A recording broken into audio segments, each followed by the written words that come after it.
ರಾಮುಲುವರ ವಿಷಯದಲ್ಲಿ ಕಾಂಗ್ರೆಸ್ ಹೋಗಿ ಅಂತ ಇಲ್ಲಿ ಹೇಳಿಲ್ಲಲ್ಲ, ಪ್ರಶ್ನೆನೇ ಇಲ್ಲ. ಅವ್ರು ಹೇಳಿದ್ರೆ ಅವ್ರು ಸ್ವಾಗತ ಮಾಡಿದ್ರೆ ಬೇರೆ, ಅದು ಪ್ರಶ್ನೆನೇ ಇಲ್ಲಲ್ಲ. ಅವ್ರು ಹೇಳಿಬಿಟ್ರಲ್ಲ, ಇದೇ ರೀತಿ ಮುಂದುವರೆದರೆ ನಾನು ಪಕ್ಷ ಬಿಡುವ ನನ್ನ ರಾಜೀನಾಮೆ ಎಲ್ಲಿ ಹೇಳಿಲ್ಲ ಅವರು. ಎಟ್ ಎನಿ ಕಾಸ್ಟ್ ನಾನು ಭಾರತೀಯ ಜನತಾ ಪಾರ್ಟಿ ಬಿಡುವುದಿಲ್ಲ ಅಂತ ರಾಮುಲು ಹೇಳಿಬಿಟ್ರೆ, ಅವ್ರದ್ದು ಹೇಳಿಕೆ ಇದೆ. ಇಲ್ಲಿ ಮೂಡಾ ಕೇಸ್ನಲ್ಲಿ ಜಡ್ಜ್ಮೆಂಟ್ ಕೋರ್ಟ್ ಕಾಯ್ದಿರಿಸಿದೆ ಸರ್. CBI ಎನ್ಕ್ವೈರಿ ಆಗಬೇಕು ಬೇಡ ಅನ್ನುವಂಥದ್ರ ಬಗ್ಗೆ ಅದಕ್ಕೆ ಕೋರ್ಟ್ನವ್ರು ಈಗಾಗಲೇ ವಾದ ವಿವಾದ ಕೇಳಿದ್ದಾರೆ, ಆ ತೀರ್ಪನ್ನು ಕಾಯ್ದಿರಿಸಿಟ್ಟಿದ್ದಾರೆ.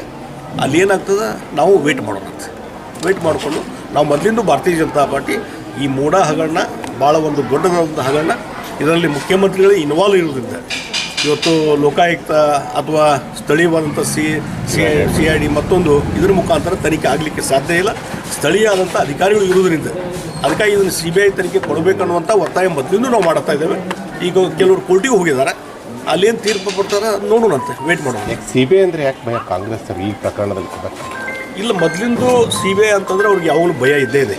ಯಾಕಂದರೆ ಇಲ್ಲೇನೋ ಕೇಸ್ಗಳನ್ನು ಮುಚ್ಚಿ ಹಾಕ್ಬೋದು ಅನ್ನುವಂಥದ್ದು. ಹಿಂದೆ ನೋಡಿ ಲೋಕಾಯುಕ್ತ ಇದ್ದುದನ್ನು ಲೋಕಾಯುಕ್ತ ಮುಚ್ಚಿ ಹಾಕಿ, ಲೋಕಾಯುಕ್ತ ಸಂಸ್ಥೆಯನ್ನು ಮುಚ್ಚಿ ಹಾಕಿ ACB ತರುವಂಥದ್ದು, ಆ್ಯಂಟಿ ಕರಪ್ಷನ್ ಬ್ಯೂರೋ ಅಂತರುವಂಥ ಕೆಲಸ ಯಾರು ಮಾಡಿದ್ರು? ಸಿದ್ದರಾಮಯ್ಯ. ಮುಂದೆ ಕೋರ್ಟ್ನವರು ಅದನ್ನು ಫ್ಲಾಶ್ ಮಾಡಿ ಲೋಕಾಯುಕ್ತ ಪುನಃ ಅಸ್ತಿತ್ವ ತರುವಂಥ ಕೆಲಸ ಕೋರ್ಟ್ನವ್ರು ಮಾಡಿದರು. ಹೀಗಾಗಿ ಇವತ್ತು ಸ್ಥಳೀಯವಾದಂಥ ಅಧಿಕಾರಿಗಳ ಎನ್ಕ್ವೈರಿಯಲ್ಲಿರ್ತದೆ, ಅದರ ಮೇಲೆ ಅವ್ರಿಗೆ ನಂಬಿಕೆ ಇದೆ. ಹೀಗಾಗಿ CBI ಅಂದ್ಕೊಳ್ಳೆ ಅದ್ರ ಮೇಲೆ ಮೊದಲಿಂದ ಹೆದರಿಕೆ ಕಾಂಗ್ರೆಸ್ ಅವ್ರಿಗೆ ಇದ್ದೇ ಇದೆ. ಈ ವಿಡಿಯೋ ನಿಮಗೆ ಇಷ್ಟವಾದಲ್ಲಿ ಲೈಕ್ ಮಾಡಿ, ಶೇರ್ ಮಾಡಿ, ಸಬ್ಸ್ಕ್ರೈಬ್ ಮಾಡಿ.